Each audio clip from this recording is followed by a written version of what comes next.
చాలా మంది నన్ను అడుగుతున్న క్వశ్చన్, అట్లాగే అందరినీ కన్ఫ్యూజ్ చేసే క్వశ్చన్ ఏంటి అని అంటే, రూ. 30,000 బడ్జెట్ సెగ్మెంట్‌లో మంచి కెమెరా ఉన్న ఫోన్ ఏది తీసుకోవాలి? మనకిప్పుడు రూ. 20,000 అక్కడ ఒక మంచి ఫోన్ ఉంటది. తీసుకుందాం అనిపిస్తది. కానీ దానికి ఒక 2,000, 3,000 ఎక్కువ ఇస్తే అది ఇంకా మంచిగా అనిపిస్తది. అట్లా మనకు చాలా కన్ఫ్యూజ్ చేస్తాయి. ఏ ఫోన్ తీసుకోవాలి? మంచి కెమెరా ఫోన్ ఏది తీసుకోవాలి అని చెప్పేసి చాలా కన్ఫ్యూజ్ చేస్తాయి. సో హాయ్ ఫ్రెండ్స్, నా పేరు తేజ. మీరు చూస్తున్నారు తేజ టెక్ టాక్స్. బడ్జెట్‌లో మనం మంచి ఫోటోస్ ఉన్న కెమెరా తీసుకోవాలనుకుంటే మనకు చాలా ఆప్షన్స్ ఉంటాయి. అంటే మనకు 20,000 నుంచెల్లి 30,000 వరకు మనకు ఈజీ ఒక 30-40 ఫోన్లుంటాయి.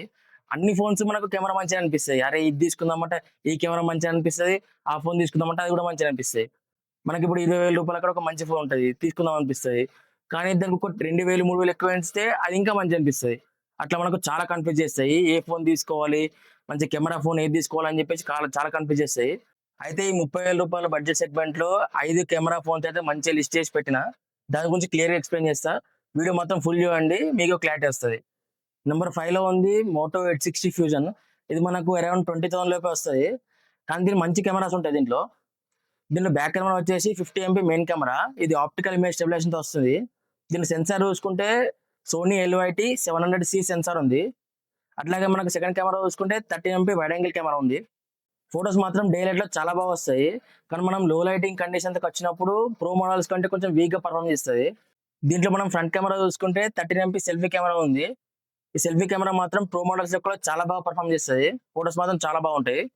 నా దగ్గర ఒక రూ. 20,000 ఉన్నాయి. రూ. 20,000లో ఒక మంచి కెమెరా ఫోన్ కావాలి అనుకున్న వాళ్ళకైతే ఇది మంచి ఆప్షన్ అవుతది. అంటే కెమెరాస్ గానీ, లేకుంటే వీడియో గానీ చాలా బాగా వస్తాయి. ఆండ్రాయిడ్ కూడా మంచి క్లీన్‌గా ఉంటది. నీకు బ్లాట్‌వేర్ గానీ ఎక్కడ ఉండదు. మంచి క్లీన్‌గా పర్ఫార్మ్ చేస్తది. ఈ లిస్ట్‌లో నంబర్ 4లో వచ్చేసి రియల్‌మీ P4 Pro ఉంది. దీంట్లో మనం బ్యాక్ చూసుకుంటే 2 కెమెరాస్ ఇచ్చిర్రు వీళ్ళు.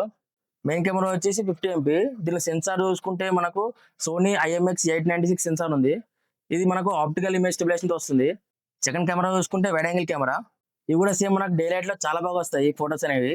కానీ మనం వైడ్ యాంగిల్ కెమెరాతోని తీసినప్పుడు ఒక్కోసారి ఎడ్జెస్ అనేవి కొంచెం మిస్ అవుతున్నాయి. దీనిలో సెల్ఫీ కెమెరా చూసుకుంటే 50 ఎంపీ ఇచ్చారు వీళ్ళు. కానీ సెల్ఫీ కెమెరా మాత్రం నాకైతే ఒకే ఒక్క అనిపించింది. మనం లో లైట్ కండిషన్‌లో చూసుకుంటే మాత్రం మరీ అంత షార్ప్ అయితే అస్సలు ఇమేజెస్ అనేటివి.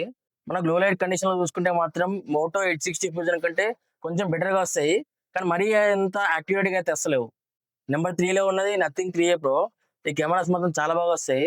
దీంట్లో మనం బ్యాక్ సైడ్ చూసుకుంటే 3 కెమెరాస్ ఇచ్చిర్రు వీళ్ళు. 2 కెమెరాస్ చూసుకుంటే 50 ఎంపీ ఆప్టికల్ ఇమేజ్ స్టెబిలైజేషన్‌తో వస్తున్నాయి. ఒక కెమెరాలోనేమో పెరిస్కోపిక్ కెమెరా ఉంది. ఇంకొకటేమో షేక్ కెమెరా అని చెప్పేసి ఉన్నది. థర్డ్ కెమెరా చూసుకుంటే మనకు 8 ఎంపీ అల్ట్రా వైడ్ కెమెరా ఇచ్చారు వీళ్ళు. ఫోటోస్ మాత్రం చాలా నేచురల్‌గా వస్తాయి. మళ్ళా కలర్స్ కూడా మంచిగా బ్యాలెన్స్ చేసుకుంటుంది. కానీ మనం లో లైట్ కండిషన్స్‌లోకొస్తే అంత అయితే పర్ఫార్మ్ చేస్తలేదు. కొంచెం యావరేజ్‌గానే వస్తున్నాయి ఫోటోస్ అయితే. కొంచెం యూనిక్ డిజైన్ కావాలి అంటే కొంచెం లైటింగ్స్ అవి ఇవి ఉంటాయి కదా దీంట్లో. అట్లా మీకు యూనిక్ డిజైన్ కావాలి అనుకున్న వాళ్ళు, అట్లానే బ్యాలెన్స్‌డ్ కెమెరా పర్ఫార్మెన్స్ ఉన్న మొబైల్ కావాలి అనుకున్న వాళ్ళకు ఇది మంచి ఆప్షన్ అవుతది. ఈ లిస్ట్‌లో సెకండ్ నంబర్‌లో ఉన్నది వివో T4 Pro. మనం వివో గురించి తెలిసిందే. వివో కెమెరాస్‌కి చాలా పెద్ద ఫ్యాన్ బేస్ ఉంటది. దీంట్లో మనం బ్యాక్ సైడ్ చూసుకుంటే 2 కెమెరాస్ ఇచ్చిర్రు వీళ్ళు. 2 కెమెరాస్ 50 ఎంపీ సోనీ IMX882 సెన్సార్‌తోని వస్తున్నాయి. మనకి మెయిన్ కెమెరాలో చూసుకుంటే ఆప్టికల్ ఇమేజ్ స్టెబిలైజేషన్ ఉంది. అట్లాగే మనకు సెకండ్ కెమెరాలో చూసుకుంటే పెరిస్కోపిక్ లెన్స్ ఉన్నాయి. ఈ ఫోన్ డే లైట్‌లో గానీ, లేకుంటే నైట్ టైమ్‌లో ఫోటోస్ తీసినా కూడా చాలా బాగా ఆప్టిమైజ్ అవుతున్నాయి. మళ్ళీ పోర్ట్రేట్ షాట్ మాత్రం చాలా బాగా వస్తున్నాయి. దీంట్లో ఫ్రంట్ చూసుకుంటే మనకు 32 ఎంపీ సెల్ఫీ కెమెరా ఉంది. అట్లనే మనకు front and back 2 కెమెరాస్‌తోని 4K video recording అయితే తీసుకోవచ్చు. పెరిస్కోప్ లెన్స్ ఉన్న మంచి కెమెరా ఫోన్ కావాలనుకుంటే వివో T4 Pro మంచి ఆప్షన్ అయితది. ఫోటోస్ ఎంత నేచురల్‌గా వస్తాయంటే డైరెక్ట్ నువ్వు ఫోన్ కెమెరాతోని ఫోటో తీసి డైరెక్ట్ ఇన్‌స్టాగ్రామ్‌లో అప్‌లోడ్ చేసుకోవచ్చు. అంటే మనం ఏ ఎడిటింగ్ గాని లేకుంటే ఏం తీసుకోకుండా. నాకు పర్సనల్‌గా మంచి అనిపించిన ఫోన్ ఏంటి అంటే మోటోరోలా 860 Pro. ఈ లిస్ట్‌లో నంబర్ 1లో ఉంది. దీంట్లో మనకు ఫ్లాగ్‌షిప్ లెవెల్ ఫీచర్స్ అన్నీ ఉన్నాయి. దీంట్లో మనం బ్యాక్ సైడ్ చూసుకుంటే 3 కెమెరాస్ ఉన్నాయి. 50 ఎంపీ మెయిన్ కెమెరా. ఇది మనకు సోనీ LYT 700C సెన్సార్‌తోని వస్తుంది. మళ్ళీ 50 ఎంపీ టెలిఫోటో లెన్స్ ఉన్నాయి. టెలిఫోటో లెన్స్ తోని ఫోటో తీస్తే చాలా బాగా వస్తాయి ఫోటోస్ అనేటివి. మనకి థర్డ్ కెమెరా చూసుకుంటే 50 ఎంపీ వైడ్ యాంగిల్ కెమెరా ఉంది. అట్లాగే మనం ఫ్రంట్ చూసుకుంటే 50 ఎంపీ సెల్ఫీ కెమెరా ఇచ్చారు వీళ్ళు. ఫోటోస్ డే లైట్‌లో చాలా డీటెయిల్‌గా వస్తున్నాయి. మళ్ళా కలర్స్ నేచురల్‌గా ఉంటున్నాయి. మనం లో లైట్ కండిషన్‌లోకి వస్తే ఆప్టికల్ ఇమేజ్ స్టెబిలైజేషన్ వల్ల ఫోటోస్ చాలా బాగా వస్తున్నాయి. కానీ ఒక సాఫ్ట్‌వేర్ ప్రాసెసింగే కొంచెం ఫ్లాట్‌గా ఉంటుంది. మన ఫ్రంట్ కెమెరా చూసుకుంటే కూడా ఎక్సలెంట్ వస్తున్నాయి photos. Simple and clean UI ఉండాలి. ఎక్కువ బ్లాట్‌వేర్ ఉండొద్దు. అట్లనే కెమెరా ఫస్ట్ ప్రియారిటీ. నాకు ఫోటోస్ గానీ, వీడియోస్ గానీ చాలా మంచిగా రావాలనుకున్న వాళ్ళకు 30,000 లోపు మంచి ఆప్షన్ ఇది. Moto 860 Pro. సో ఇవి టాప్ 5 కెమెరా ఫోన్స్ అండర్ 30,000. మనం ఏమేం ఫోన్స్ గురించి మాట్లాడుకున్నాం అని చెప్పేసి మళ్ళీ ఒకసారి అన్ని రివైజ్ చేద్దాం. దీంట్లో ఫిఫ్త్ ఫోన్ వచ్చేసి మోటో 860 ఫ్యూజన్. నాకు కొంచెం లైట్ వెయిట్ ఉండాలి, క్లీన్ యూఐ ఉండాలి.